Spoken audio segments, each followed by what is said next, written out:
Nesta aula, vamos discutir sobre os últimos dois grupos de operadores JavaScript que faltam tratar.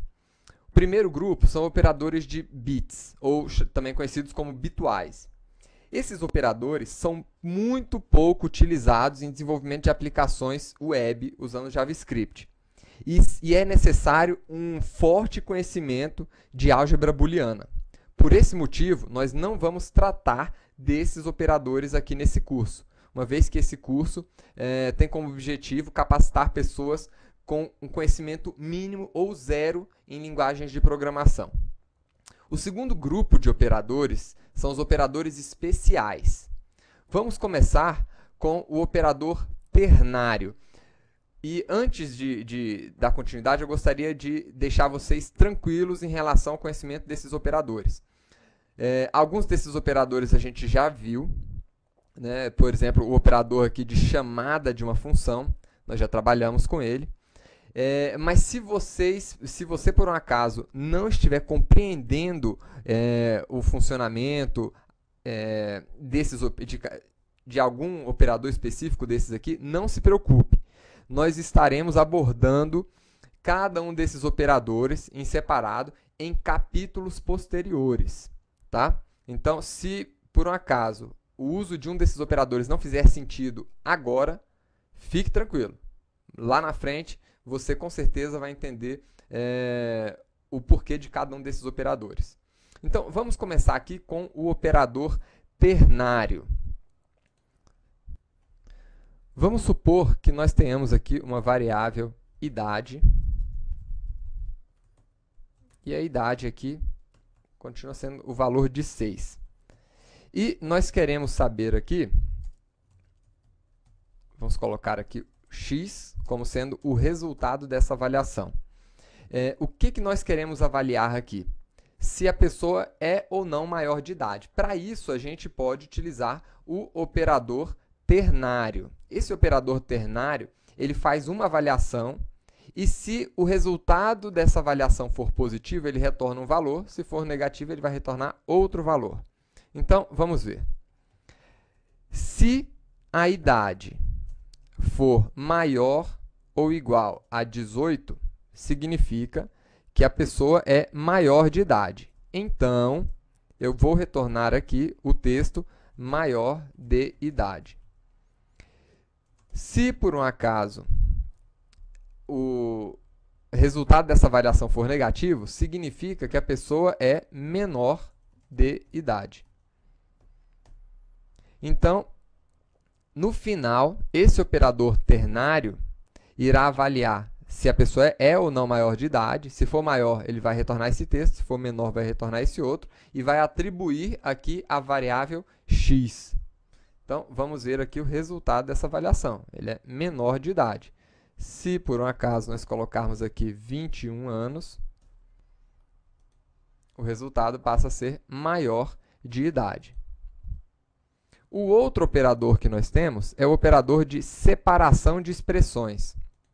Como é que esse operador funciona? Aqui, nós estamos criando uma única variável. Mas imagine que eu, na mesma linha, quisesse inicializar mais de uma variável. Eu poderia utilizar este operador aqui, criando, por exemplo, sexo masculino e nacionalidade brasileira. Então está aí, a gente poderia inicializar várias variáveis, separando cada uma dessas variáveis que nós estamos inicializando com o operador vírgula.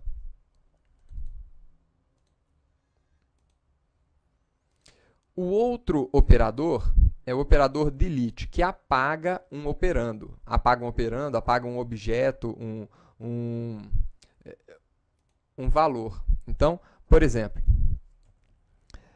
aqui nós temos a variável idade. E eu estou aqui mostrando esta idade. Logo aqui embaixo, eu vou deletar essa idade. Então, eu vou remover, eu vou apagar aquela variável, né, do meu script. Delete idade. E aqui embaixo, eu vou apresentar a idade novamente. Vamos ver o que vai acontecer. Então, no primeiro alerta, ele está apresentando o valor da idade.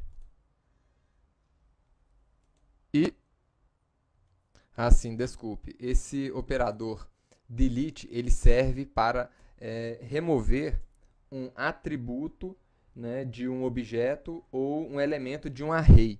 Então, vamos criar aqui um objeto, por exemplo, pessoa, e aqui eu vou apresentar o nome da pessoa,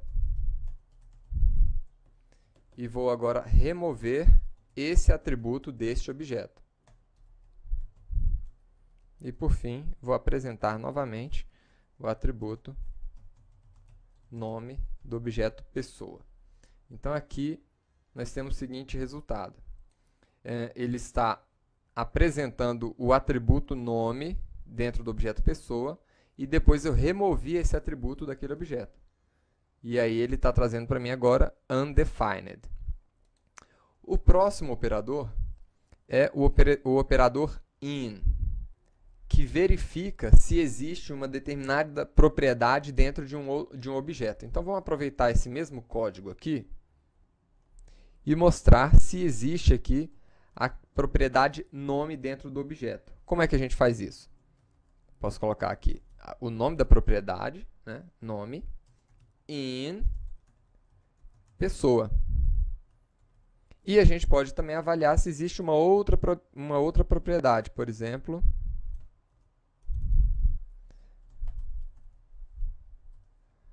telefone ou e-mail. Vamos ver o resultado. Então, para nome, essa propriedade existe dentro do objeto pessoa. Então, está aqui, avaliou como true. Mas a propriedade e-mail não existe dentro do objeto pessoa. De novo, não se preocupem se vocês não estiverem entendendo exatamente o porquê de cada um desses operadores, né? No momento que a gente estiver trabalhando com arrays, com objetos, vocês vão voltar a ver novamente esses operadores. Então, fiquem tranquilos. O próximo operador é o operador instance of, que indica se um determinado objeto é de um tipo específico. Então, vamos lá. Imagina que nós estamos criando aqui agora um outro objeto, né? Vamos colocar aqui um objeto idade mesmo. A gente vai criar aqui um new number.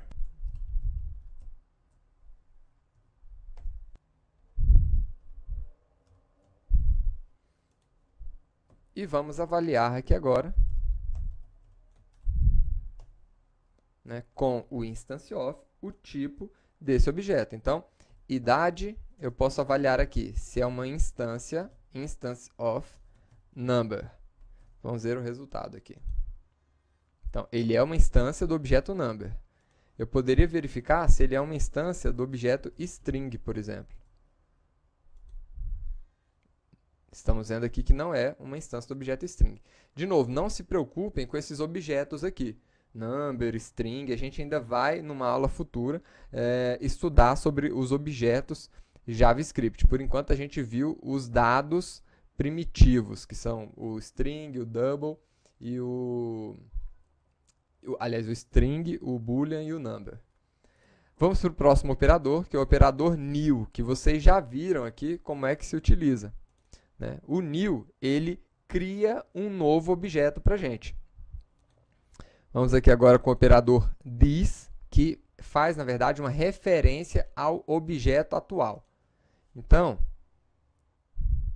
esse script, por exemplo, ele está rodando na raiz do nosso documento, né? Então, por exemplo, a raiz desse documento, eu tenho acesso aqui na raiz desse JavaScript ao objeto window. Então, eu estou dentro do objeto window. Então, por exemplo, se eu quisesse aqui descobrir o título do documento, então eu que eu sou o objeto window. This, nesse lugar aqui, representa o objeto window.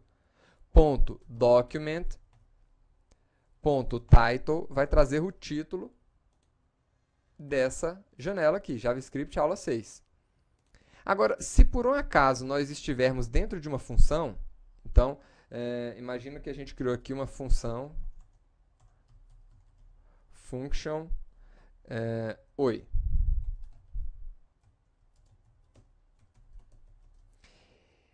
Quando eu chamar esse operador this aqui dentro, ele vai se referir a essa função, né? E não mais ao objeto window, porque o objeto window está fora, está aqui no contexto externo.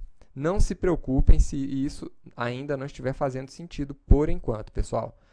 Principalmente as pessoas que estão começando seu aprendizado com JavaScript. E o operador aqui, type of, né?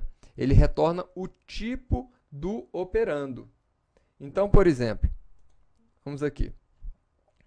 Eu vou alertar aqui esse operando. Type of. E dentro dele, eu vou passar um valor. Então, eu vou passar o valor 3, por exemplo. Ele está falando aqui que o tipo desse dado é number. E se nós colocarmos aqui true?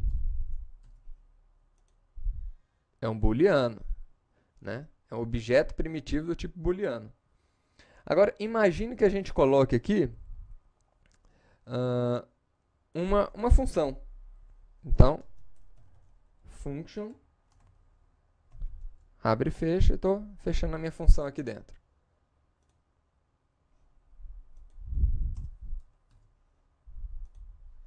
Então, aqui, ó, do tipo function. Então, esse type of, ele fala qual é o tipo do operando que você está colocando aqui dentro dele.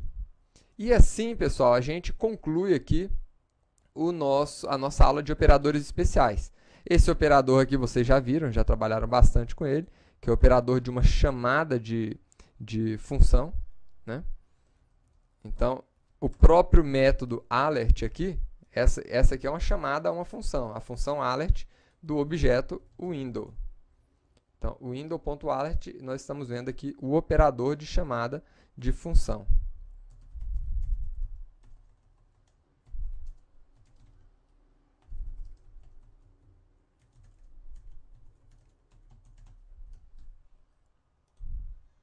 Tá aí.